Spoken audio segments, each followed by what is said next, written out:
Salam semua. Dengarkan. Salam semua. Selamat Hari Natal tahun 2025 dan Tahun Baru 2026. Puji Tuhan kita dapat berkumpul bertemu di sini pada kesempatan ini, dan saya sangat bersyukur kali ini saya berkorban Natal bersama keluarga. Semua ada di sini. Coba berdiri, saya punya istri dan anak-anak rakyat semua. Coba berdiri. Nah ini, jadi semua. Ini mau pernah menanyakan wajah-wajah lawa dan wajah-wajah handsome, kan? Nah, di mana-mana saya pergi, saya harap saya jumpa menantu. Oke.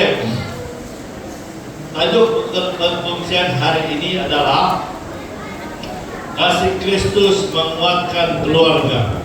Hari ini saya cakap pada diri saya mau pelan-pelan khotbah. Kan, kemarin saya laju, begitu saya di luar daripada selesai.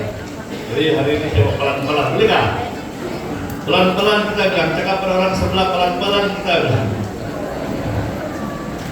Oke, nah, saya punya kertas-kertas, biarlah sebagai perhiasan. Baik, hari ini kita akan bercakap kasih Kristus menguatkan iman sekeluarga. Baik, sebelum itu karena kita ada semalam ada kuis, hari ini pun kita ada kuis, amen. Ada 3 soalan cepu emas kan? Bonus 3 soalan bonus. Baiklah, mari istri saya bawa itu hadiah. Saya pagi ini karena hari Natal, saya mau bawa hadiah hari Krismas.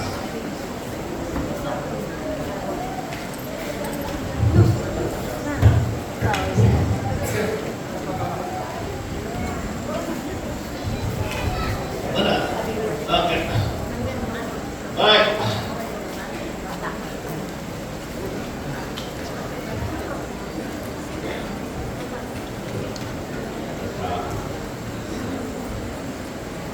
Jadi anak saya, semandak saya, berikan sembahyang sudah.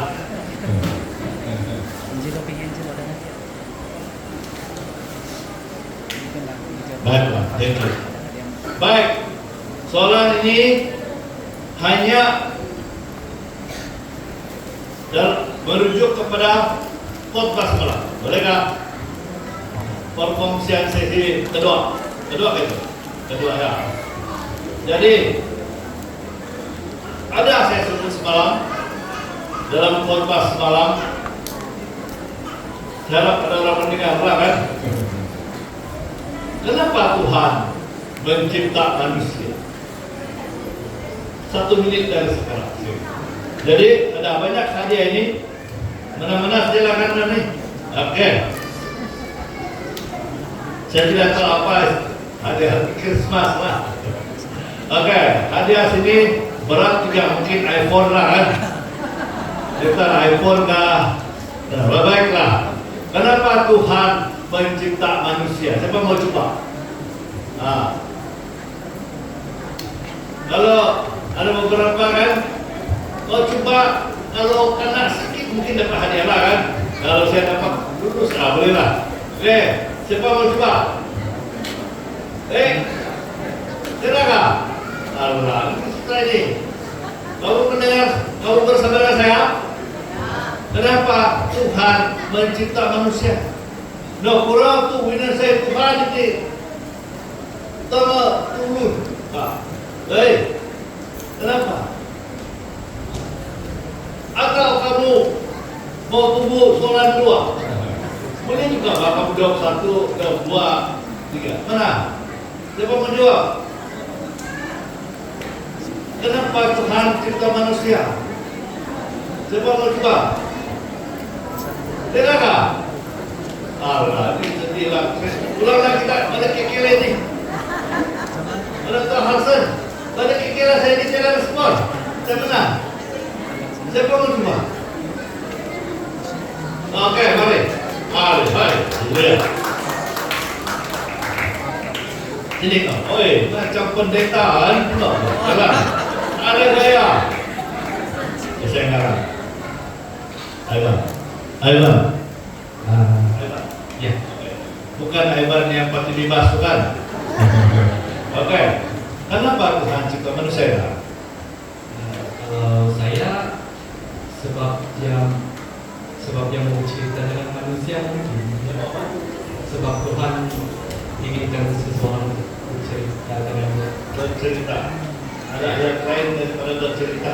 Dia bilang Tuhan cipta manusia untuk bercerita dengan manusia. Maksudnya bercerita itu apa? Biasanya kau bercerita dengan siapa? Kawan, jadi kepada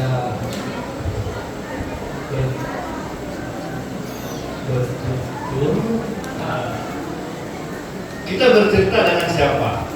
Kita bercerita dengan Tuhan. kawan. Jadi Tuhan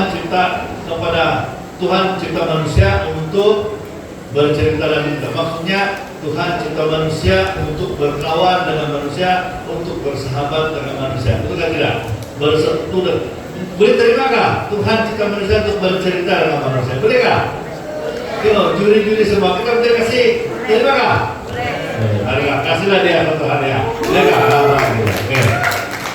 Terima kasih. Terima kasih Bang. Masih ada hadiah lagi? Masih ada peluang lagi.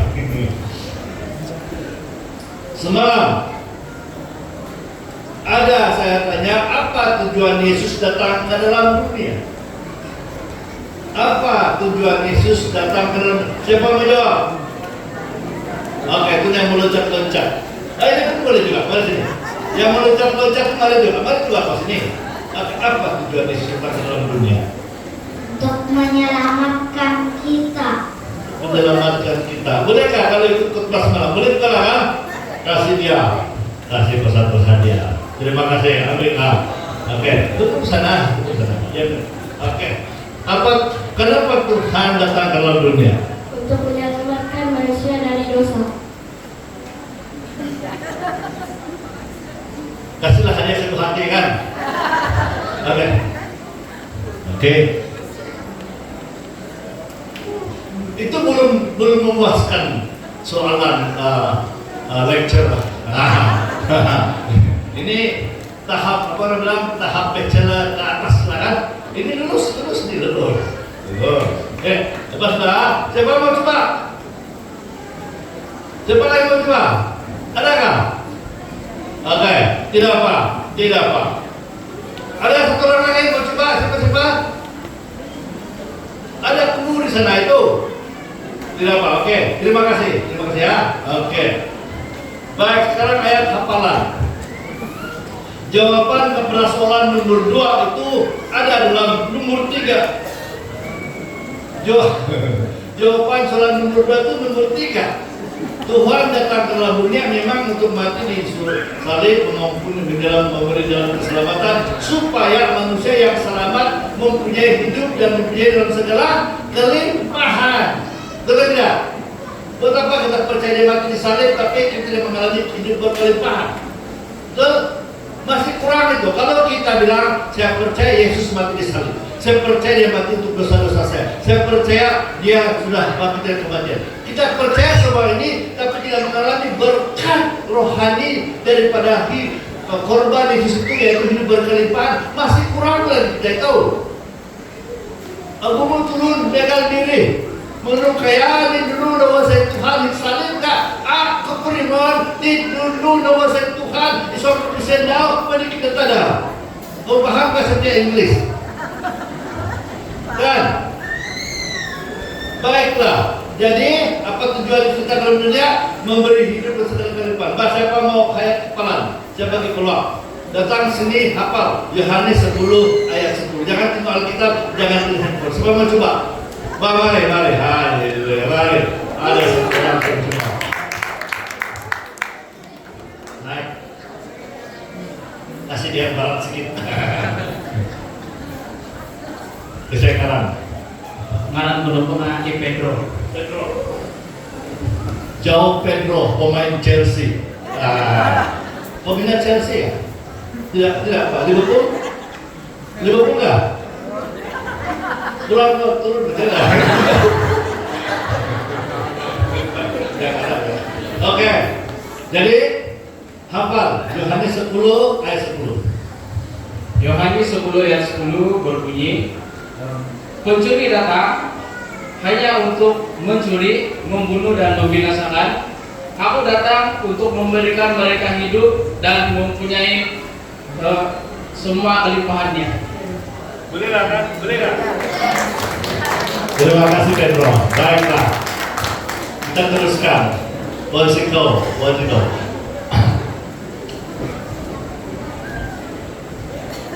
Oke, mari baca bersama-sama. Kalau baca di handphone kamu atau tidur di screen, Matius 2 ayat 9 sampai 11. Inilah dasar khotbah hari ini.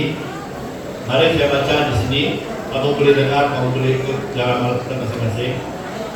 Setelah mendengar kata raja itu, berangkatlah mereka, dan lihatlah bintang yang mereka lihat di timur itu mendahului mereka hingga tiba berhenti di atas tempat di mana anak itu berada. Ketika mereka melihat bintang itu, sangat bersukacitalah mereka, maka masuklah mereka ke dalam rumah itu dan melihat anak itu bersama Maria ibunya, lalu sujud menyembah dia. Mereka ini adalah orang-orang Majus. Mereka pun membuka tempat harta bendanya dan mempersembahkan persembahan kepadanya, yaitu emas, kemenyan, dan mur. Haleluya. Jadi kita itu orang kaji, itu kuis orang kaji kan. Sekarang kuis.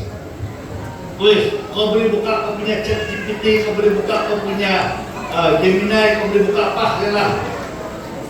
Coba. Tapi baik juga kalau kau jawab dari hati kamu sendiri, kan? Oke.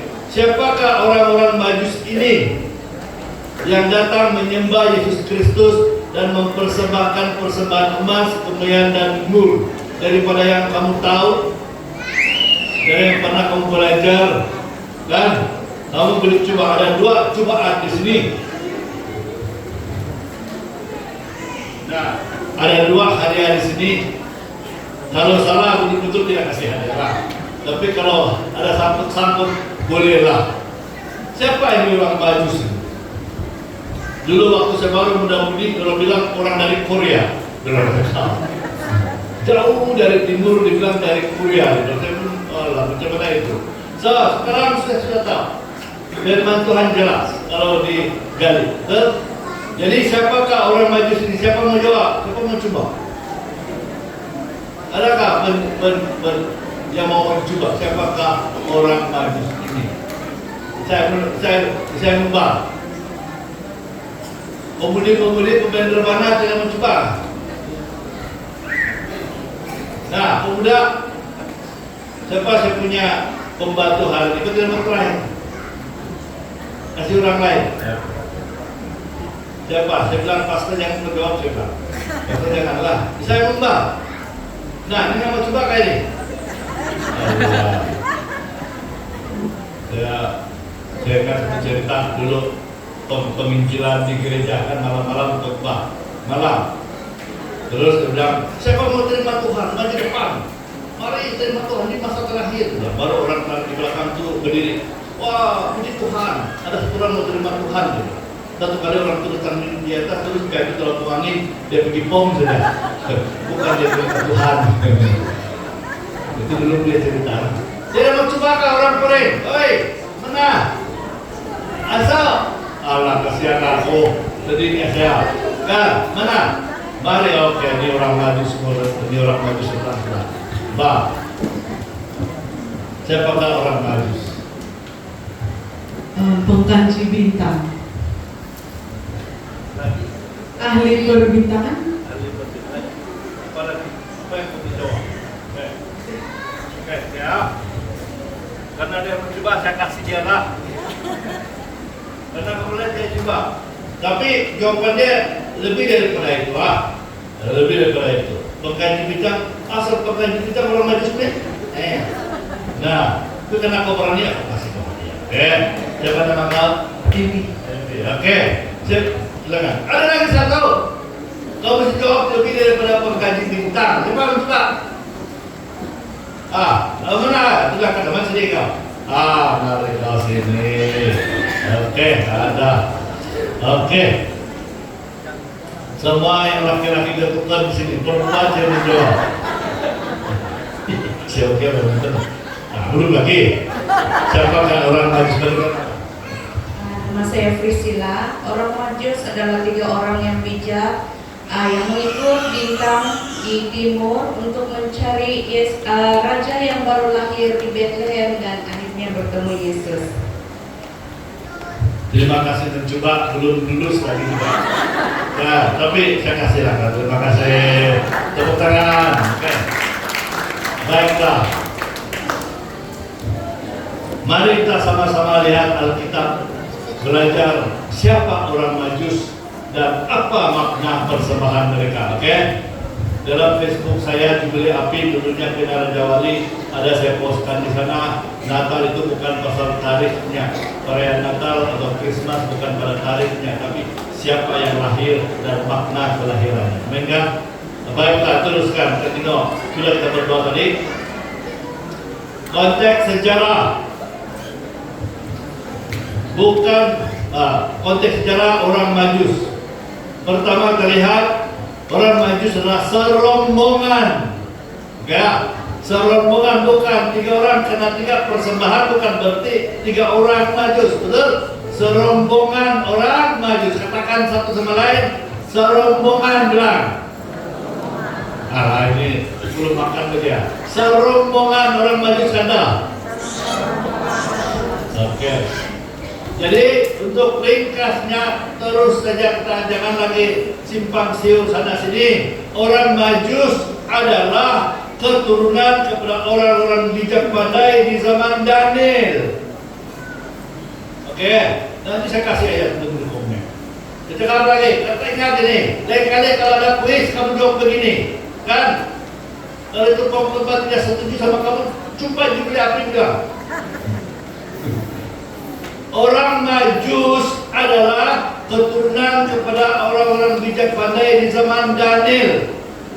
Kalau kamu tidak tahu siapa itu Daniel, saya pun tidak tahu lah. Pastor, siapa itu kalau orang ini tidak tahu siapa Daniel? Kan? Orang Majus telah menanti penggenapan bilangan 24 ayat 17. Dan pengetahuan ini mereka dapat dari nenek moyang mereka yang telah berburu dengan Daniel, yang mendapat kuasa dan kedudukan masa Nebukadnezar dan Koresi. Nanti kita lihat kedudukan ini. Kalau kita tengok,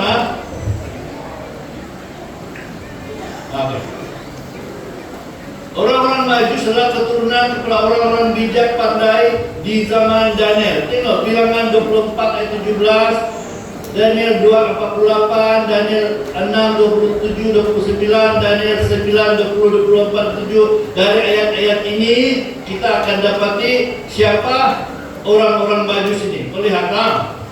Mari kita perhati pelan-pelan.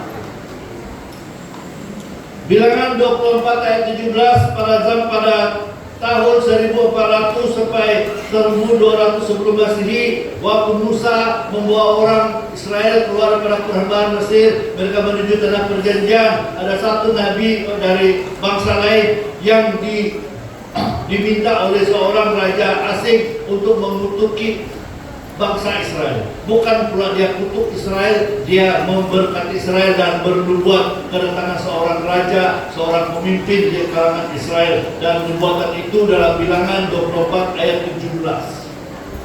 Janji ini, nubuatan ini telah dibaca oleh Daniel, lalu diceritakan pada orang-orang bijaksana dalam pengaruhnya, dalam lingkungan pengaruhnya waktu dia di pembuangan di Babylon.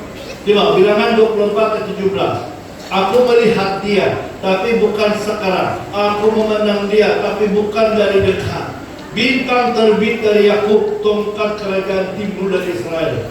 Biliam berkata, aku melihat jauh ke depan. Aku melihat seorang akan muncul bagi Israel. Betul tidak? Dia akan keluar bintang terbit. Jadi waktu dia lahir, bintang ini terbit. Dan orang-orang Majus yang menantikan kemunculan bintang ini, nampak itu bintang yang dijanjikan oleh Daniel. oleh Tuhan melalui Daniel, dan bila muncul bintang mereka pun datanglah ke Bethlehem. Oke. Lalu Daniel 24, Daniel 2:48, setelah Nebukadnezar mendapat erti mimpinya daripada Daniel, lalu raja memuliakan Daniel dengan dianugerahkannya dengan banyak pemberian yang besar, dan dibuatnya dia menjadi penguasa atas seluruh wilayah Babel dan menjadi kepala semua orang bijaksana. Daniel mendapat kuasa dan kepala atas semua orang bijaksana dan kurungan wise men atau the mages di Babel. Dia di atas. Nebukadnezar berpikir semua orang harus berguru dengan si Daniel. Kemudian waktu Daniel di bawah pemerintahan Koreshi, berpindah pemerintah, dia masih berpengaruh. Dia difitnah karena orang dengki dengan dia difitnah bahwa dia melakukan sesuatu yang tidak bagus. Baru dia kacang tentang raja, dia difitnah, lalu dia dibuang ke gua singa. Tapi apabila Daniel tidak dimakan oleh singa, raja mendapati bahwa Daniel orang benar. Lalu apa yang berlaku? Bila Daniel tidak dimakan singa-singa lapar, maka raja memberi perintah. Dikatakan dalam ayat ini, bersama ini kuberikan perintah bahwa di seluruh kerajaan yang dikuasai orang harus takut dan gentar kepada Allahnya Daniel. Sebab dialah Allah yang hidup, yang kekal untuk selama-lamanya. Pemerintahannya tidak akan binasa dan kekuasaannya tidak akan berakhir. Dia melepaskan dan menolong dan mengadakan tanah dan hujan di langit dan di bumi. Dia yang telah melepaskan Daniel dari cengkaman singa-singa. Dan Daniel ini mempunyai kedudukan tinggi pada zaman pemerintahan Darius, pada zaman pemerintahan Koreshi, orang Persia itu. Jelas ayat ini Daniel telah mendapat perintah, dapat kedudukan yang tinggi, dapat kedudukan yang berpengaruh, dan dari Raja Nebukadnezar lagi orang perintah supaya semua berguru dengan Daniel, menyembah Tuhan, memberi hormat kepada Tuhan Daniel. Dari sinilah Daniel dapat memberi cerita dengan kepada orang-orang di bawah pengaruhnya tentang janji-janji Tuhan dalam firman-Nya. Dan di mana saya kasih tunjuk ini? Di sini, di sana. Dan kemudian dalam Daniel pasal 9 ayat 24-27, jelas di sana Daniel mendapat wahyu tentang waktu mana kedatangan Mesias penyelamat atau Kristus yang pertama kali. Kedatangan Yesus lahir di Bethlehem dan dia masuk di Yerusalem untuk disalibkan, telah dinubuatkan, telah dikirakan tahun-tahun kedatangannya dalam Daniel pasal 9 24-27. Maka mereka pun mengira daripada tarik Daniel bernubuat itu, mereka mengira, bahkan orang Israel sendiri pun mengira. Maka pada zaman Yesus mau dilahirkan itu, tajuk perbincangan kedatangan Mesias, kedatangan penyelamat itu sangat-sangat menjadi tajuk utama di kalangan orang-orang dalam pemerintahan, dalam tawanan orang-orang Rom pada masa itu. Nah, jadi Daniel sudah mendapat pengiraan ini. Dia sudah mendapat pengiraan kedatangan seorang yang terkemuka, yaitu kedatangan Mesias. Maka orang-orang Majus pun mengira di tahun bila perkiraan tahun itu sampai pada keturunan orang-orang Majus yang telah belajar dengan Daniel. Mereka melihat di langit, bila muncul itu bintang, mereka pun segera pergi mencari bayi itu. Amin enggak? Jadi siapakah orang-orang Majus ini? Orang-orang Majus ini adalah keturunan kepada orang-orang bijak pandai di zaman Yahudi. Nah, saudara-saudaraku, belajar Alkitab perlu juga belajar sejarah. Kita perlu mengorek-ngorek. Amin enggak? Belajar Alkitab bukan tentang kasih Tuhan manis dan indah, tapi kita harus tahu sejarah juga untuk dapat membela dan berdasarkan kebenaran kita. Haleluya. Oke. Kemudian saya mau tanyakan, kalau kita hidup pada zaman Daniel, kalau kita ada pada zaman Daniel dan kita nampak atau dengar tentang ada orang tidak terbakar oleh api dan tidak dimakan singa-singa kelaparan, apakah respon kita? Pastilah kita heran, dan kalau kita berguru dengan dia orang, kita akan berburu. Amin ya? Maka sebab itu mereka pun terpengaruh dengan orang-orang yang bijak, orang-orang seperti Sadrak, Mesak, Abednego dan Daniel sendiri. Dan daripada mereka belajar firman Tuhan, mereka dengar janji-janji Tuhan. Dari sanalah orang Majus datang. Haleluya. Bolehkah? Boleh ya? Nah, konteks sejarah, orang Majus datang bukan pada malam kelahiran Yesus. Pada waktu rombongan orang Majus tiba di Yerusalem, umur Yesus pada waktu itu sudah berumur sekitar 2 tahun ke bawah. Tapi dalam banyak lukisan Christmas dan laporan Natal keliru. Baby Yesus masih baby, datang orang Majus. Itu keliru. Tidak. Kita betulkan. Jadi kalau kita bandingkan Matius 2:7 dan Matius 2 ayat 16, mendapati bahwa umur Yesus waktu datang orang Majus itu waktu sampai orang Majus itu sekitar di bawah 2 tahun, karena Herodes yang marah bila rasa tertipu oleh orang Majus itu, dia memerintahkan supaya anak di bawah 2 tahun dibunuh. Haleluya. Jadi Yesus lah waktu orang Majus datang itu umurnya bukan lagi baby, bukan baru lahir, tapi 2 tahun ke bawah. Nah, datanglah orang Majus itu menyembah kepada Yesus. Jadi Natal bukan sekadar satu perayaan pada satu hari. Natal adalah kedatangan penyataan Tuhan yang tidak kelihatan menjadi kelihatan. Tuhan yang tidak kelihatan itu memperlihatkan dalam yang keadaan yang boleh kelihatan di dalam Yesus Kristus. Dalam Kolose, dalam Ibrani katakan dialah gambar Allah yang tidak kelihatan menjadi kelihatan. Jadi kalau kita mau lihat Tuhan yang tidak kelihatan itu, lihatlah pada Yesus. Kita melihat cerita tentang Tuhan membelah laut Teberau. Kita melihat tentang Tuhan yang muncul pada malam sebagai tiang api dan pada siang tiang awan waktu mereka berjalan di padang gurun. Tuhan ini yang melepaskan mereka dengan membelah laut Teberau. Yang muncul dalam tiang api dan tiang awan itu adalah Yesus Kristus yang menjadi manusia. Amin ya. Natal adalah penyataan Tuhan dalam pribadi Yesus Kristus. Dalam faedah, puji Tuhan. Jadi Natal adalah penyataan Tuhan dalam Yesus Kristus. Persembahan orang Majus mendedahkan siapa dia dan tujuan kedatangannya. Jadi kalau kita mau merayakan Natal mesti tersirat makna emas, kemayan dan mur. Kalau sepanjang Natal kita tidak ada itu tersirat emas, kemayan dan mur, bukan Natal itu kebaktian biasa saja.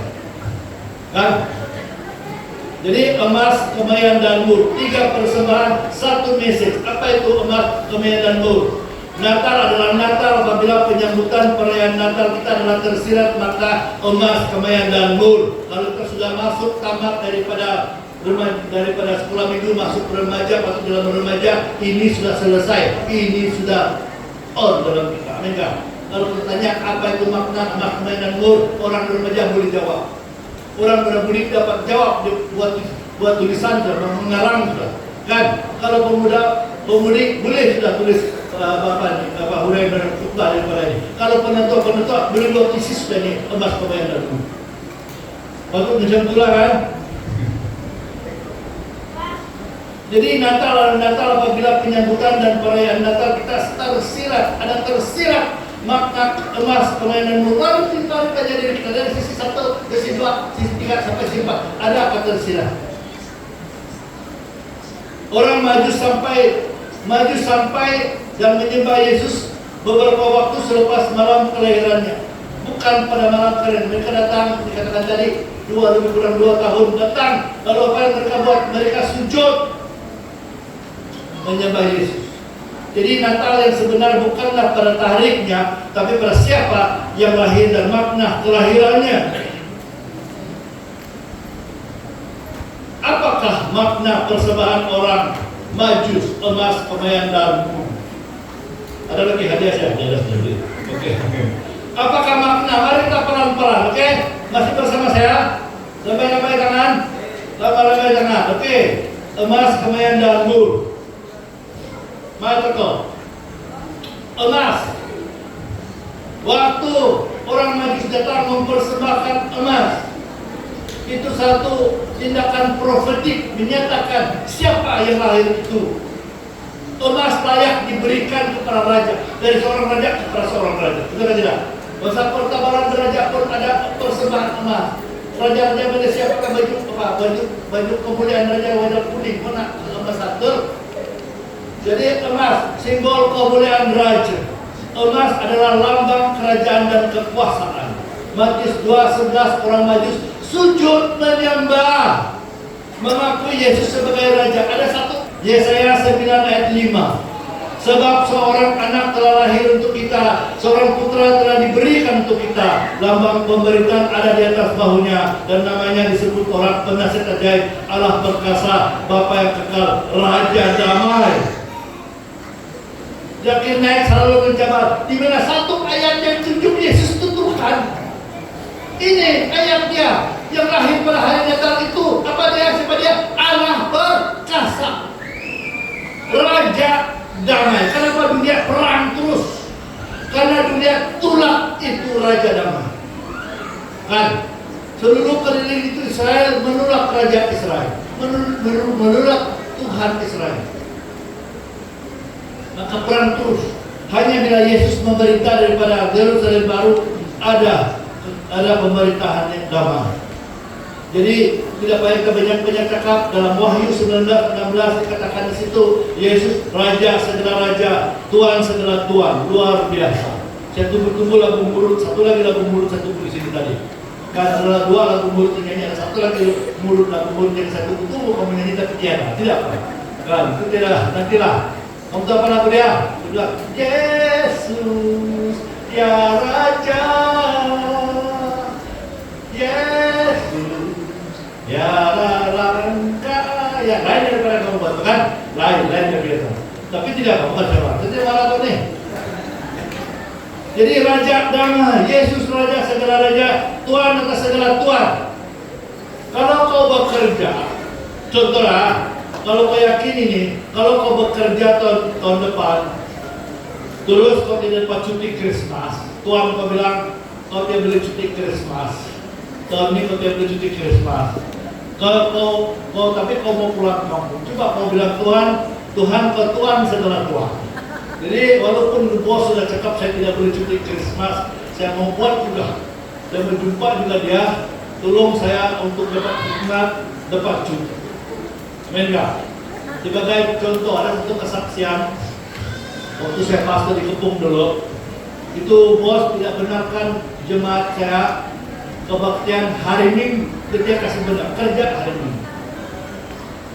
Jadi ini orang rindu bersekutu hari Minggu, tapi bos tidak kasih benar, perlu kerja. Lalu dia dapat ilham. Dia bilang, saya jumpa itu bos, beginilah. Kasih benar saya kalau cuti hari Minggu, di hari 6 saya double shift juga, atau hari Jumat saya double shift. Tidak, saya buat double shift dan saya buat.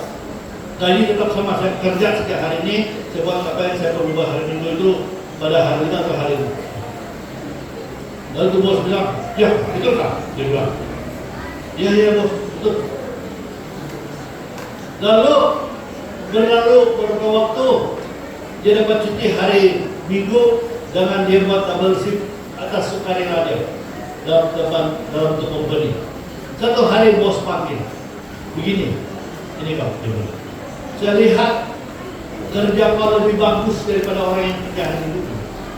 Kau punya kerja walaupun kau pergi sembahyang hari Minggu dan kau double shift sana, kau punya kerja jauh lebih bagus daripada orang yang kerja biasa kerja hari Minggu. Jadi beginilah, saya tetap bagi kau cuti hari Minggu, kau tidak payah double shift hari 5 ataupun hari 6 macam biasa. Sekarang kau tetap kerja kau dapat, saya benarkan kau pergi cuti hari 6, hari Minggu kau cuti, kau pergi kerja dan saya kasih naik lagi gaji kau. Haleluya. Amin ya. Dari kemuliaan bagi Tuhan.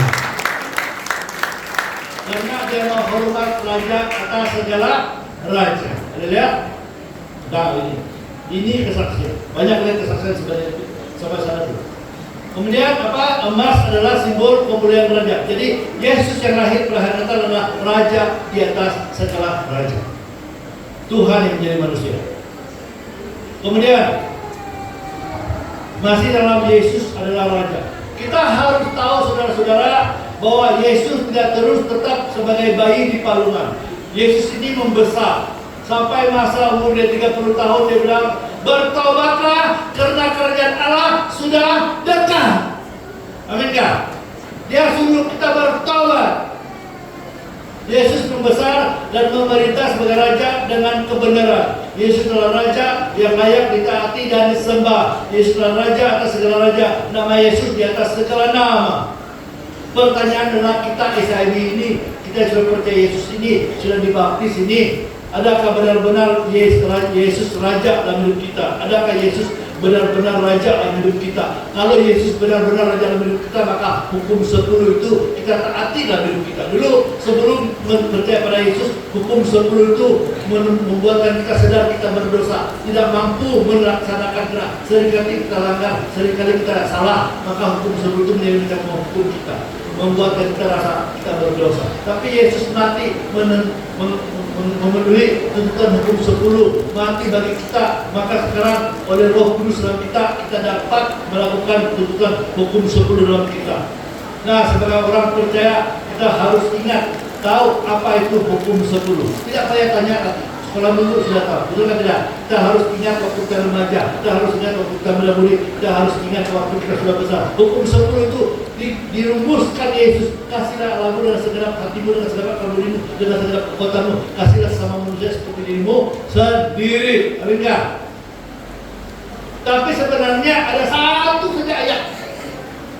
Ada satu saja ayat. Kalau kau tidak baca Alkitab pun. Tapi kita perlu baca Alkitab supaya kita jangan sesat. Paham kan? Tapi ada satu saja ayat yang kalau kita tidak tahu Alkitab, jangan kamu ambil TikTok lalu kamu post ini saja. Nanti orang bilang saya mengajar sesat. Amin. Kamu boleh record saya tapi jangan kasih TikTok bagian ini, karena kalau tidak lihat di konteks ini boleh jadi kontroversi. Oke? Ada satu ayat dalam Alkitab saja yang kalau kita taati itu berarti kita mentaati seluruh kitab para nabi, seluruh hukum Taurat. Satu saja ayat. Kau tidak ingat Matius, kau tidak ingat Keluaran, kau tidak ingat apa-apa, kau tidak ingat nama nabi-nabi di sini. Di mana itu ayat, Ustaz? Jangan agak, betul teman. Kau tidak tahu? Kau tidak tahu? Di mana itu ayat? Arti ayat soal Alkitab secara wan saya itu koringan nasab pipi dan Alkitab nomor saya tahu. Boleh sekali. Harap ada satu ayat dalam Alkitab kalau kita taati dia berarti kita sudah mentaati seluruh hukum Taurat dan kitab para nabi. Di mana itu ayat? Di mana itu ayat? Kamu tahu soalan dia kan? Soalan saya jelas seperti apa? Jelaslah kan? Nah, kalau ada orang apa ayat? Saya tahu tadi suka baca Alkitab. Ini itu ayat. Satu ayat itu kalau kita ikut berarti seluruh kitab para nabi, Mazmur dan hukum Taurat kita sudah taat. Gimana? Ada nama kitab kan? Ada di Alkitab. Tapi jangan kamu salah mengerti. Kita perlu baca Alkitab juga karena banyak orang budak Alkitab untuk menyesatkan orang, betul? Ayat yang saya maksudkan, perhatikan ini ya. Ayat yang saya maksudkan ini terdapat di dalam Matius bab 7 ayat 12, khotbah Yesus di bukit. Matius 12 dia bilang, apa yang kau mau orang perbuat kepada kau, perbuatlah itu kepada mereka. Disitulah seluruh hukum Taurat dan kitab para nabi. Betul kan? Tepat nangko, nangka ayat apa lagi saya pasal disuruh. Nangka, tangan bang, anak tunggu. Coba Matius 7:12. Multimedia, kasih keluar tuh Matius 7:12.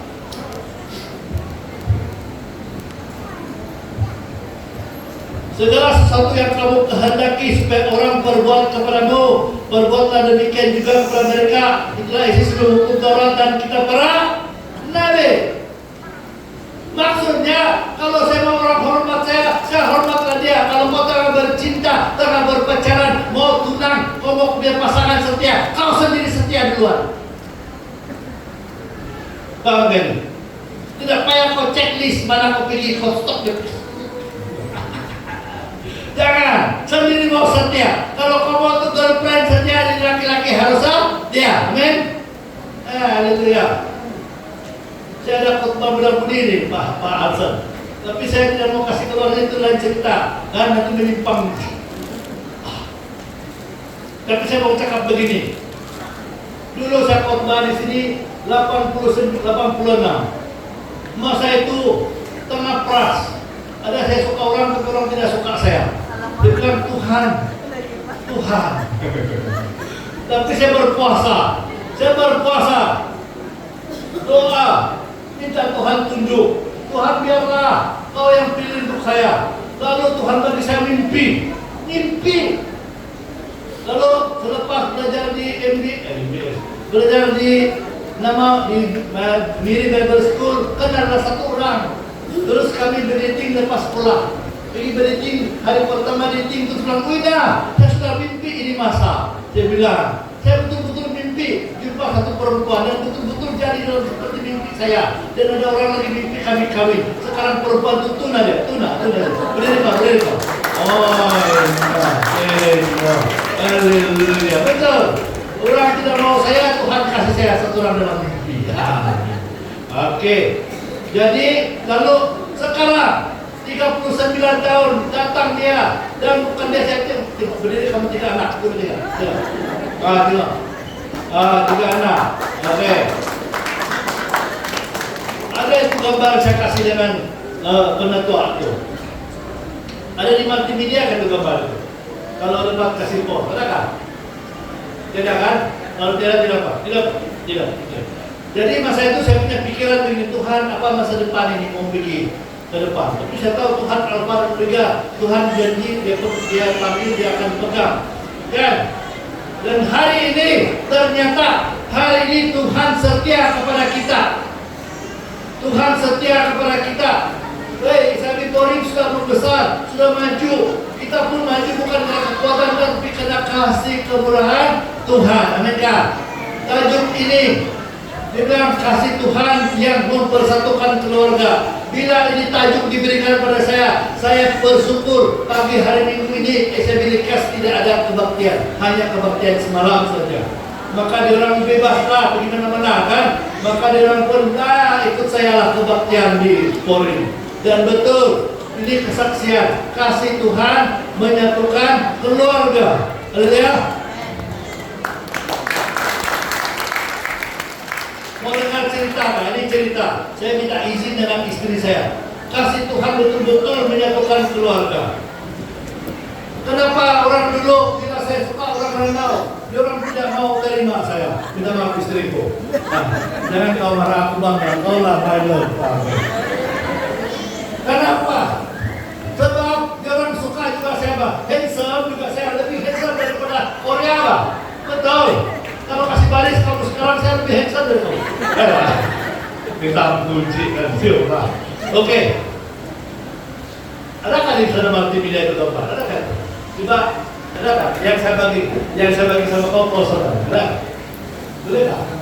Oke. Coba.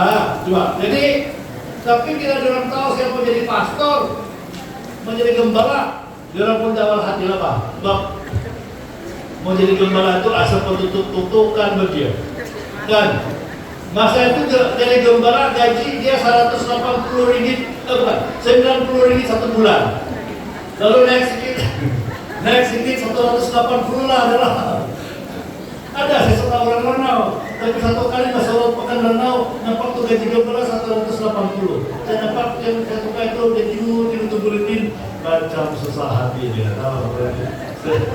Ini pastor juga. Jadi kan bagus kalau 18 gaji. Waktu saya pertama guru Namaus, dia orang murid 50 ringgit bang. 50 ringgit habis tidak ada. Tiada nih. Nah orang tidak ada balas saya. Ada. Kalau orang berpun boring balas bilang balas makan ada. Tapi tunai tidak. Tapi puji Tuhan. Saya 1 tahun saya bujang menjadi guru. Lepas itu 1 bulan tahun mengajar terus saya kawin. Saya kawin dengan orang yang serba boleh. Paham tak? Serba boleh. Istriku waktu kami kawan dulu dia kerja di Shell Sarawak, bukan yang di Sinjako. Yang Shell lah di kaji Shell dia kerja sana. Tapi bila saya sudah suka sama dia, saya bilang saya mau pastorin. Kalau kamu kawin saya, kau akan berhenti kerja. Beriman kepada saya, ikut saya. Berarti berimanlah. Saya pikir dia tawar hati dengan orang lain. Macam mana? Saya bilang sama istri saya. Macam mana nanti kalau kita kawin? Tiada gaji, sama dah hutang saya akan simpan 10 ringgit saya gaji. Kalau mau kawin juga sama siapa? Dia bilang kalau Tuhan pelihara burung, Tuhan pun pelihara kita. Dia bilang, haleluya. Ini kalilah. Bangga. Dia bilang, kalau Tuhan pelihara burung, dia bilang, Tuhan pelihara kita. Bilang Tuhan inilah dia. Nah, kan? Lalu bila dia jadi istri saya di Namaus, dia pandai pelihara ikan, pelihara ayam, apa semua bikin es krim. Dia jual es krim di kedai rumput. Dia jual es krim di kedai rumput. Dapat gaji di rantai emas, kan? Tapi satu hari waktu saya jadi pastor di KK, dia ada gaji, dia ada duit, itu rantai emas dia gadai lagi. Kesian kan? Hidup ini keras, bos. Tapi Tuhan bagus, amin kan? Haleluya. Mari saya cerita lagi. Betul-betul yang satu ini kasih Tuhan kami lagi. Itu dia. Oke lah. Cerita dulu. Itu mana satu saya mau pikir. Tuh yang baju pitak-pitak putih, kan? 86. Yang tunai bersama itu si Charles sudah meninggal. Charles Itik, tadi si Pastor Kina. Ya saya yang tunai di belakang siap-siap. Absyaradin kayak atau dia punya kabar. Bilang kabar tidak terus pada saya. So itulah saya. Bisa pak? So mari saya cerita. Cerita lusinya. Ini adalah macam-macam semalam. Saya pertama kali khotbah di sebagai hamba Tuhan sebelum di sekolah kitab di luar SMI Pekaranau sini. Saya khotbah malam kebaktian muda-mudi di sini. Malam itu saya dapat penglihatan. Mendengarlah. Malam itu saya dapat penglihatan mimpi lah. Mimpi itu saya turun dari Ranau, dari KK, terus nampak lalu Baranau yang ada jual durian sini itu kan. Sana aku boleh nampak Baranau. Dari sana kau nampak lapangan terbang itu, bekas lapangan terbang. Di lapangan terbang itu ada satu takhta, dan seluruh bukit itu Kinarpuli dan lalu apa yang keliling telah penuh dengan kursi-kursi emas. Dengar, penuh dengan kursi emas berarti yang di tengah-tengah itu. Ini kali pertama saya cerita ini di mimbar di kota. Ini kali pertama saya tidak pernah cerita ini dalam kota. Sinilah saya cerita. Di tengah-tengah itu ada satu takhta. Ada cahaya berkilau keluar, tidak nampak siapa di sana, tapi bercahaya dan orang yang keliling itu duduk di kursi itu menyembah memuji dia. Macam kebaktian besar-besaran kan? Kursi emas. Tapi bahagian saya itu banyak lagi kusum. Saya bilang kenapa di kursi kusum ini begini bagusnya kebaktian, tiada orang mau datang. Begini punya kebaktian, tiada orang mau datang ke kusum kursi. Ini kira perlu lagi. Itu kusum betul-betul, terasa betul, kekosongan. Lalu saya dengar suara. Dia bilang beritakan Injil supaya ini kursi penuh. Haleluya. Nah, tidak lepas dari itu saya pergi sekolah Alkitab. Tidak kalah dari sekolah Alkitab, saya mengajar di Namaus. Di Namaus maka banyaklah orang yang kita bimbing. Dia orang lapas dari semua baik kemuliaan pada Tuhan kan. Pastor Bisu, Dr. Sinto, Dr. Dason, Jasmine Dairis, Losius Tamunan, semua kan, semua berlipat ganda memenuhkan kursi-kursi emas itu.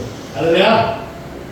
Itu Tuhan baik. Nah, masa berlalu kami sudah hidup, sudah melayani beberapa tahun, sudah di Aaron pun sudah lahir, tapi masih baby. Masa itu adalah satu masa di mana ialah kan pastor melayani dengan iman betul. Kami ada rumah di KK dan masa itu keadaan keuangan mencapai rumah tidak terbayar 5 bulan dibeli. Datang sudah surat jingga, surat warna jingga itu yang tuntutan kan, warna tuntutan hutang kalau kamu punya pejabat, warna biru bukan jingga. Oh, jingga. Datang surat jingga. Terus saya minta bayar rumah. Dia bilang bulan terakhir kalau tidak rumah kena tarik. Haleluya. Kena tarik kayunya. Jadi sebelum itu saya lupa tahun berapa itu. Eren masih kecil kan. Oke, berapa? Jadi Eren tidak ingat kecil. So, jadi saya sebelum itu kami suami istri tidak pernah mau ceritakan beban keuangan kepada anak-anak. Tidak. Yang diorang tahu adalah ada makan tiap hari. Dan pergi sekolah ada duit mau. Jangan cerita masalah duit dengan keluarga. Dan mau jangan kasih stres di orang. Jadi tapi saya tidak mau orang terkejut rumah kena tarik. Saya tidak mau orang tiba-tiba terkejut dari rumah. Jadi perlulah bagi kau. Nah maka saya pun sebelum beritahu orang maka saya cakap sama Tuhan. Rumah kami di Kolam Menggantar itu bertingkat. Dan saya kata di kaki 5 saya berdoa. Tuhan, waktu kau panggil saya jadi hamba-Mu, banyak membuat perbuatan terhadap saya. Dari England ada, dari Eropa ada, Australia ada, Filipina ada. Dia orang datang di Lanao, dia orang tengok sama saya, Tuhan ada panggilan dalam hidupmu. Dia bilang, kalau sekarang orang baru buat itu, bangga kita kan? Tapi dulu pada saya tahu, tiada yang begitu-begitu. Tiada. Dia orang datang, satu pastor dari luar negara datang, Tuhan panggil kau.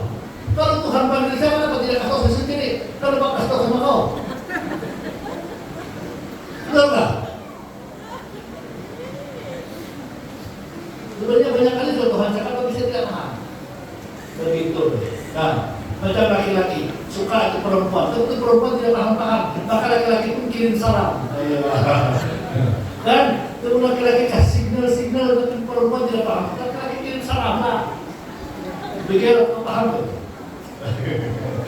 Oke, so jadi tapi saya pun bilang Tuhan, kau bilang kau panggil, kau cukupkan.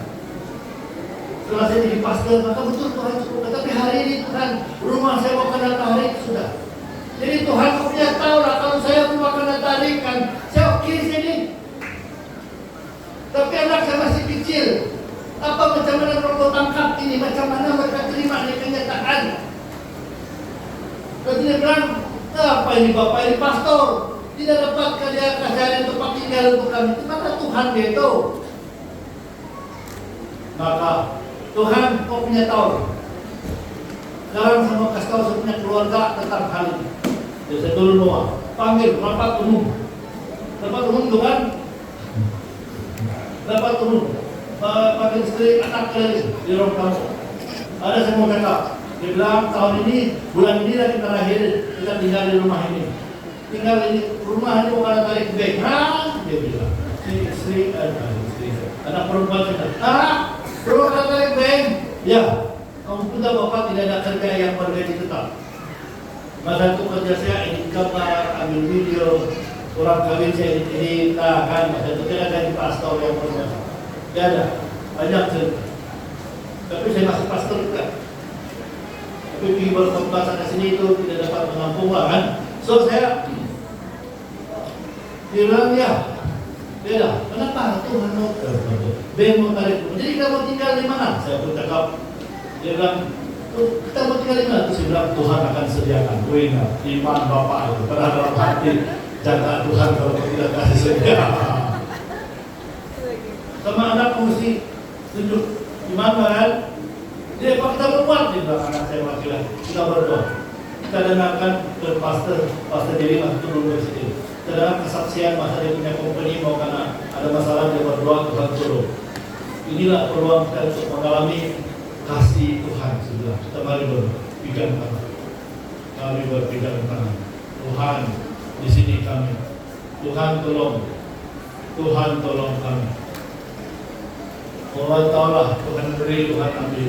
Tapi Tuhan kami mau tinggal di sini. Mau tahulah. Sekarang ini kau punya masalah. Kau panggil janji dulu. Kalau kau panggil kau cukupkan. Maka Tuhan terlampaukan ini Tuhan. Kalau minta rumah, dia bukan minta bangun istana bahkan. Saya minta rumah dia bahkan harus bertedap telepon. Lalu tutuplah doa itu. Terus besok dia pergi kerja macam biasa, istri saya pergi kerja, dia kerja di pejabat kemudian ada orang telepon makan, rekamlah begitu. Ada orang telepon bilang, boleh kau jumpa saya kah? Saya minta doa, saya punya bisnes kita. Boleh kau datang saya jumpa saya mau doa, saya minta doa bisnes. Istri saya pun pergilah berdoakan bisnes dia. Lalu selepas doa itu bisnes, orang berkata, mana Adi? Kau doa untuk saya, kau tu pasti ada keperluan. Apa saya beri doa untuk kau pula? Mau balaslah kan, mau balas. Jadi istri saya bilang, rumah saya mau kena tarik bank. Rumah saya mau kena tarik bank untuk bulan ini. Terus orang itu bilang, saya tidak mau doa untuk itu. Tidak payah saya doa untuk itu. Tidak payah saya doa. Dia ambil dia punya bank, dia keluar buku cek, dia tulis sana bukan 5 bulan, 1 tahun punya bayar itu. 1 tahun. Syukur syukur Tuhan. Syukur puji Tuhan. Amin. Kebiasaan salah. Syukur betul-betul. Jadi besok dia ada cek, panggil lagi keluarga, rapat umum lagi, pengucapan syukur. Nah, ada sudah bayaran rumah kita. Anak sulung saya tanya. Jadi macam mana dapat tuh? Macam mana dapat tuh? Kita berdoa mengajukan Tuhan jodoh. Tuhan jodoh. Dari sana betul ini saya rekam. Anak-anak saya ini kalau tidak halangan ikut saya berdoa. Terutama anak saya sulung ini. Dia rajin pergi persekutuan doa. Walaupun dia penahan dari kerja dia, tapi dia rajin persekutuan doa. Kami tidak di gereja pun dia naik Grab itu pergi sembahyang. Dan dia walaupun kita tidur di persekutuan doa dia datang doa. Kenapa bapak ini? Dia datang. Dia rasa ada tahu persekutuan doa. Amin. Lebih baik kemuliaan bagi Tuhan. Betul Tuhan. Amin. Tuhan itu. Amin. Nah. So, Tuhan yang cukupkan, kan Pastor Lison? Betul. Tuhan cukupkan. Nah, saya ada cerita juga ini, tapi saya takut bawa pakai hikmat sedikit, kertas tua sudah. Mau sampai ranau nanti tempur ini dia rusakkan tidak, tapi saya bawa kembali pouring. Bagus, lagi saya deteksi kan ada Jalaluddin Hasan, ambil saya dari rumah. Itu jalan Tuhan dulu. Mana si Jalaluddin Hasan itu? Oke, terima kasih. Baiklah, cukuplah dengan gambaran tadi itu, pindah sudah kita balik kepada khotbah. Jadi Yesus adalah raja yang layak ditaati disembah. Yesus adalah raja, nama Yesus segalanya. Adakah Yesus benar-benar raja dalam hidup kita? Terusnya kemenyan. Bagian kemenyan tadi emas, kemenyan. Emas artinya simbol kepada peranan Yesus sebagai imam besar, digunakan dalam ibadah dan korban, melambangkan doa, menyatakan peranan Yesus menjadi imam besar agung. Imam besar adalah pengantaraan antara manusia dengan Tuhan. Mari lihat Ibrani 4 ayat 14 sampai 16. Ibrani 4 ayat 14 sampai 16. Yesus sebagai imam besar. Kalau boleh multimedia letak juga di screen ini maksudnya yang ini.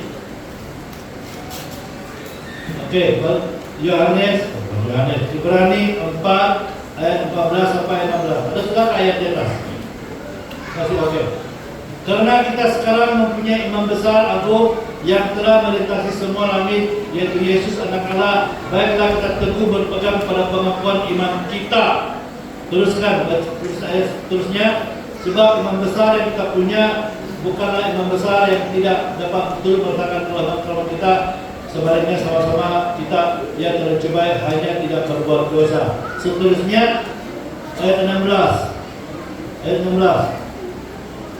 Sewaktu dengan penuh kebaranian marilah dengan penuh kebaranian menghampiri takhta kasih karunia, supaya kita menerima rahmat dan menemukan kasih karunia untuk mendapat pertolongan kita pada waktunya. Waktu rumah kami mau kena tarik, masa itulah kami menghampiri sebagai satu keluarga. Bukan saya saja berdoa bagi keluarga, tapi berpegang tangan kami. Kasih Tuhan menyatukan kami. Kasih Tuhan membuat kami berharap. Kami bersama-sama menghampiri kitab kasih karunia dan Tuhan tolong pada waktunya. Amin. Pertolonganmu begitu ajaib karena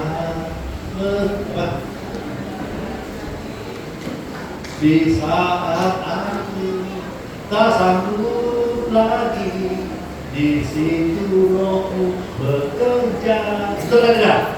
Inilah itu, inilah. Oke, kita teruskan. Oke. Jadi Yesus adalah imam besar. Jadi bila Yesus datang tidak perlu lagi ada imam besar ganti dia. Yesus sebagai imam besar memahami kelemahan kita yang digoda, tapi dia sendiri tidak berdosa. Ibrani 4:15. Yesus sebagai imam besar mengundang kita untuk senantiasa datang kepada Tuhan dalam keberanian dengan iman. Yesus membawa doa kepada Bapa. Kita berdoa dalam nama Yesus untuk datang kepada Bapa. Di doa Yesus sebagai imam besar itu terdapat dalam Yohanes 17. Kemudian mur pula adalah simbol korban kematian. Jadi mur digunakan untuk apa? Pengobatan, untuk pengawetan mayat. Maka mur dalam persembahan orang Majus artinya menyatakan dalam tindakan profetik bahwa Yesus akan mati. Itu berkaitan kematian Kristus, pengorbanan Kristus. Nah, sekarang kita boleh bandingkan dua ayat. Semalam saya cakap saya membaca Alkitab untuk mencari kesalahan. Lalu saya terjumpa Kejadian 3:15, janji Tuhan kepada iblis bahwa keturunan perempuan akan merumukkan kepalanya dan keturunannya akan merumukkan tumit keturunan perempuan. Itu tiga. Terima kasih. Dalam Kejadian 3:15 janji penginjil yang pertama, janji kepada ular, keturunan perempuan akan merumukkan kepala ular dan keturunan perempuan akan merumukkan keturunan ular akan merumukkan tumit keturunan perempuan. Lalu itu digenapi dengan tuntasnya waktu Yesus berkata di salib, sudah selesai. Amin kah? Sudah selesai. Di sana dia menang. Kalau kita main chess kan, saya sama anak saya suka main chess. Sekarang saya dikasih kalah sudah. Kalau main chess kan, kalau udah checkmate begitu, menang sudah yang kasih checkmate. Kalau saya kasih tahu checkmate jadi jalan. Masa di salib itu Yesus, iblis pikir dia sudah checkmate. Dia sudah checkmate sama Yesus. Iblis pikir dia sudah menang, checkmate Yesus. Tapi hanya Yesus saja dalam setelah kedaulatannya, setelah hikmatnya. Pada saat iblis pikir dia sudah checkmate kepada Yesus, pada masa yang sama sebenarnya Yesus yang counter checkmate kepada iblis. Amin. Begitu. Jadi mur adalah simbol korban kematian Yesus. Jadi mur bercakap tentang Yesus korban penebus kita. Dia datang untuk mati bagi dosa manusia untuk menghadapi Kejadian 3:15. Kematian Kristus salib dan kebangkitannya dari kematian mengalahkan dosa, maut dan memberi kelahiran baru. Salib Kristus sudah tersirat sejak Natal. Dia mati di Bethlehem, dia lahir di Bethlehem untuk mati di Golgota. Pertanyaannya, tapi kenapa Natal disambut dengan besar-besaran, tapi Paskah Natal disambut dengan besar-besaran meriah, tapi Paskah kurang sama? Kenapa ya? Kan, kayak barangkali Natal karena memang cuti sekolah ramai orang, kan? Paskah salah sebenarnya lah, tapi penekanan dia pentingannya janganlah kurang. Dan mungkin Natal itu banyak orang suka, sebab semua orang suka baby, lahir baby, baby. Tapi bila sudah sampai Paskah, kan cakap tentang bertobat, cakap tentang dosa, tentang penghukuman dosa. Lalu kita pun nampak kita punya dosa, takut bagi nampak kita punya dosa. Makanya itulah. Tapi kalau kita tahu maksud sebaliknya, itu saja satu-satunya jalan keselamatan penebusan yang kita ada untuk sampai kepada Bapa di surga, untuk selamat, untuk masuk surga, untuk mengira neraka. Maka kita akan menghargai Paskah saudara-saudara-saudaranya. Mereka dalam sesungguhnya. Sekarang ini kita bersyukur di YouTube ada banyak kesaksian-kesaksian tentang orang yang mustahil boleh percaya Tuhan kalau bukan pekerjaan Tuhan yang luar biasa. Banyak orang-orang yang ada pengalaman hampir mati ataupun sudah mati sekejap, dapat penglihatan nampak Yesus merawat mereka. Kadang-kadang saya susah mempercayai di kesaksian-kesaksian, tapi ada banyak juga kesaksian-kesaksian yang betul. Ada banyak juga kesaksian-kesaksian di tempat sendiri yang nampak bahwa Yesuslah korban yang betul, jalan keselamatan yang betul. Jadi kalau kita sebagai orang percaya, kita peganglah iman ini, peliharalah iman kita ini sampai Tuhan datang. Nah, jadi makna persembahan orang Majus adalah siapakah yang lahir pada hari Natal? Jawabannya adalah Yesus Kristus yang lahir pada hari Natal adalah Raja dan segala raja yang layak disembah, Imam besar yang memahami dan menulikan kita, korban yang menebus dosa kita. Yesus dalam penggarapan Yesaya 9 ayat 6. Nubuatan lebih kurang 700 tahun sebelum Masehi, 700 tahun sebelum dia lahir di Bethlehem. Saudara-saudara, banyak orang mengatakan Alkitab sudah dipalsukan, Alkitab karangan manusia dibuat-buat orang. Salah. Alkitab adalah firman Tuhan. Bukti Alkitab adalah firman Tuhan satunya adalah ketepatan nubuatannya. Ketepatan nubuatannya sudah banyak yang dibuat 200 tahun, 2000 tahun digenapi dalam Yesus Kristus. Dan juga kesatuan penulisannya. 40 penulis dalam jangka waktu 1500 tahun mereka menulis cerita yang sama, cerita bersama-samanya seperti jigsaw puzzle. Satu cerita ini, cerita itu bila dicantumkan di gambaran yang indah tentang Yesus Kristus Tuhan di dalam semua manusia. Jadi pertanyaan yang harus dijawab adalah apa respon kita, apa sikap kita terhadap semua ini. Masalah saya bila menginjil bukan orang yang belum percaya Yesus. Bila penginjilan, bila saya mau mengajar, memuridkan, masalah cabaran pertama saya, orang yang susah diinjil, susah dimuridkan adalah orang yang lahir di gereja. Haleluya. Paham ini? Kita tahu di sini. Saudara-saudara, mari saya katakan satu ini. Semua kita yang lahir di gereja, maklumat tentang Yesus, tentang Natal dan sebagainya ada di pengetahuan kita. Tapi itu belum cukup. Pengetahuan itu harus meresap menjadi pengalaman. Menjadi pengalaman. Dia bilang akulah roti itu dimakan. Akulah air hidup, air itu diminum. Betul kan tidak? Pengetahuan itu harus menjadi pengalaman. Pengalaman menjadi penghayatan. Penghayatan menjadi penyembahan. Penyembahan menjadi pujian dan pelayanan. Amin kan? Pengabdian. Pernah kita alami apa yang dimaksudkan di saudara kedatangannya, yaitu hidup yang berkelimpahan. Seluruh kitab Yohanes ada cerita itu, tapi saya mau panjang khotbah ini. Tapi cukup dikatakan Yesus bukan sekadar pengetahuan mata di kepala, tapi penghayatan. Amin kah?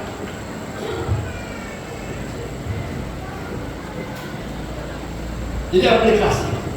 Senang hati silakan bila aplikasi mau tutup seperti ini. Mari kita masing-masing bertanya pada diri sendiri, apakah Yesus Raja dalam keputusan hidup saya? Apakah Yesus imam dalam doa dan pergumulan saya? Adakah Yesus penebus yang saya sadarkan sebelumnya? Adakah Yesus Tuhan dalam hidup kita? Banyak kali orang bilang kita terima Yesus sebagai penyelamat, betul, tapi itu belum cukup. Kita perlu menerima Yesus sebagai Tuhan. Amin. Sebab pengakuan iman yang menyelamatkan adalah dalam Roma pasal 10 ayat 9 sampai 10. Dia berkata, apabila kita mengaku dalam mulut kita bahwa Yesus adalah Tuhan dan percaya dalam hati kita bahwa Allah membangkitkan daripada antara orang mati, maka kita akan diselamatkan. Pertanyaan, adakah Yesus Tuhan Anda? Adakah Yesus Tuhan kita dan saya? Sudahkah Yesus menjadi Raja, Imam, Penebus dalam hidup kita? Bagaimana kita telah menjalani tahun 2025 ini? Adakah dengan bergantung kepada hikmat dan kepada diri sendiri atau tunduk kepada Kristus? Itu kita sendiri kena jawab. Aminkah? Itu kita sendiri kena jawab. Tuhan yang mengenal hati kita, Tuhan yang menjaga hati kita. Jadi sebagai penutup, Yesus yang lahir pada hari Natal ingin lahir dalam hati kita, mau memerintah hidup kita, mau menjadikan kita saluran berkah demi kemuliaan-Nya. Inilah kebenaran kasih Tuhan yang dapat mempersatukan keluarga kita. Kasih Tuhan itu mempersatukan keluarga kita bila kita respon kepada kasih-Nya. Sebab bila kasihlah Tuhan dengan segala hatimu, dengan segala kekuatanmu, segala dirimu, dengan segala jiwamu, dan kasihlah sama manusia seperti dirimu sendiri. Maka bila kita datang kepada Tuhan dalam kasih-Nya, maka kita datang kepada sesama kita. Tapi kalau kita menjauh daripada Tuhan, daripada kasih-Nya, kita menjauh daripada sesama kita, dan kita akan hidup dengan diri sendiri. Tapi biarlah Natal punya tema ini benar-benar meresap dalam jiwa, menjadi amalan, menjadi realiti kita bahwa kasih Tuhan menyatukan keluarga kita. Haleluya, amin. Mari kita berdiri, kita berdoa.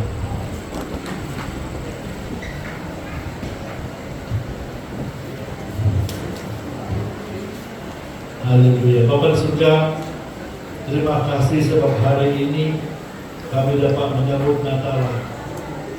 Kasih Tuhan baik, kasih Tuhan nyata, kasih Tuhan real dalam hidup kami. Terima kasih memberikan kami makna yang tersirat dalam persembahan orang majus. Ya Tuhan, Engkau Raja. Ya Tuhan, Engkau Tuhan dalam hidup kami.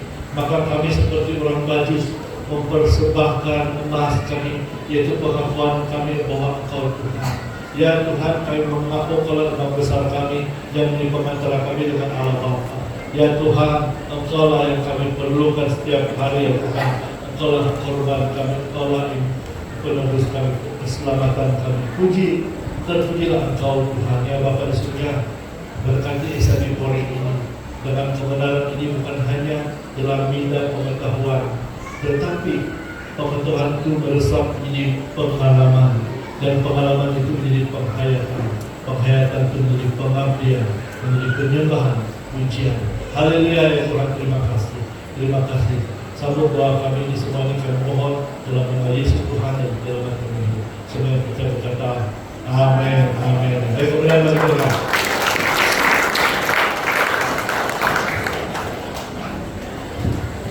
Haleluya.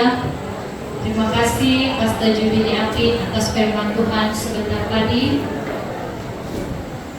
So, apa yang kita belajar bagi saya sendiri itu Natal bukanlah suatu perayaan. Natal adalah kedatangan penyataan Tuhan yang tidak kelihatan menjadi kenyataan. So mari kita tanamkan dalam diri kita bahwa Natal itu adalah sesuatu kenyataan pribadi Yesus itu sendiri. So terima kasih Pastor untuk renungan firman Tuhan sebentar tadi. Baiklah jemaat Tuhan, seperti yang kita maklum, kita akan mengadakan penghargaan bulan kelahiran pada pagi ini. Bagi mereka yang tidak sempat memberi, kita boleh memberi. Bahkan yang mau memberi lagi dialur-alurkan. Dipersilakan semua untuk setiap penghargaan kelahiran untuk mengambil tempat di depan.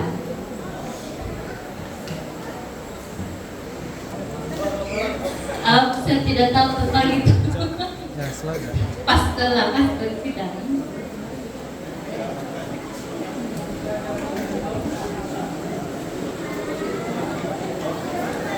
Iya, boleh kita memberi sudah. Ya, silakan. Tidak musikan, jadi suara saya yang bermusikan ini. Terima kasih yang memberi. Tuhan Yesus memberkati kita semua. Berapapun amountnya, Tuhan, untuk Tuhan, untuk kemuliaan Tuhan.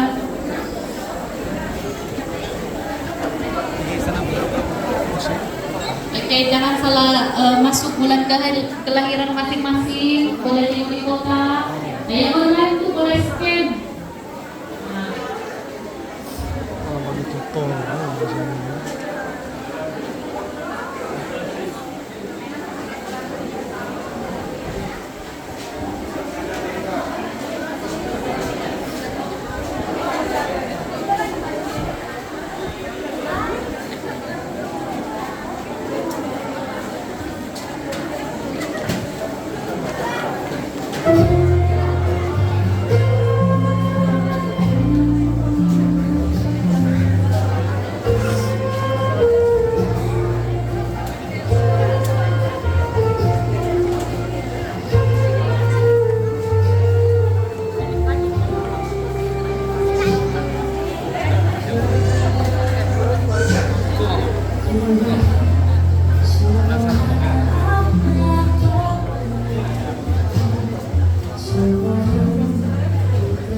So sekarang saya akan masuk hari ini kehadiran sesi 348 orang, tidak sampai target 500 sepatutnya, tapi puji Tuhan mungkin malam ini jadi 500. Amin. Haleluya.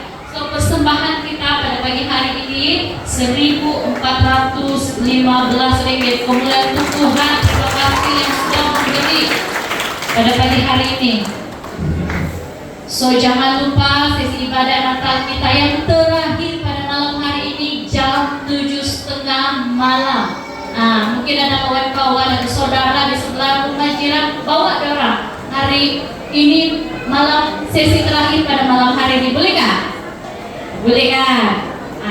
Sesi puji sembah oleh pelayanan Pira. Kita panggil bapak-bapak lah orang yang akan melayani di tuntas pada malam hari ini. Manakala pengkhotbah adalah Pastor Sila sendiri, Pastor Misun Supin dengan tema Kasih Kristus yang menyatakan terang kepada dunia. Haleluya. So, ada arah-arah mulik kah? Sebab di bawah ada makanan selepas ini, ada makan bersama sempena perayaan Natal, pengumuman. So, terima kasih semua. Bagi mengakhiri ibadah kita pada pagi ini, sesi yang ketiga, saya menjemput Penatua Lakim Sulung untuk membawa kita dalam doa penutup.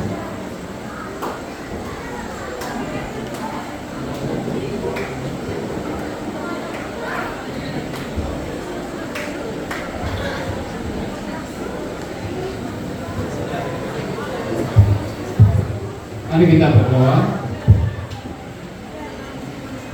Bapa kami dalam kerajaan surga, hal yang kami sembah, hal yang kami kenal dalam nama Yesus Kristus.